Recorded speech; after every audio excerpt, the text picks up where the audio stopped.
ژاوی به مسی. مسی در منطقه جریمه. مسی میتونه کارو تموم بکنه. توی دروازه لیو مسی بالاخره کارش رو انجام میده و حساب کار رو 1-0 میکنه. بارسلونا بعد از 10 دقیقه که در نیمه دوم عالی بازی کرد موفق شد با 20مین گل مسی در این فصل جلو بیفته از والنسیا.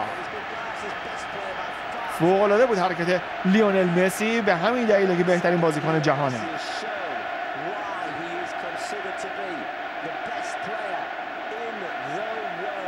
فوق‌العاده بود حرکت لیونل مسی. این بازیکن آخر رو دیگه کاملا محو کرد دی آلبرت رو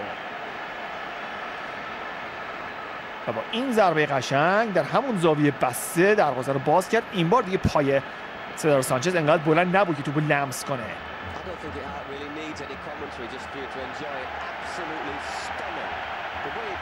این حرکت زیگزاگی او بی‌نظیره در دنیای فوتبال.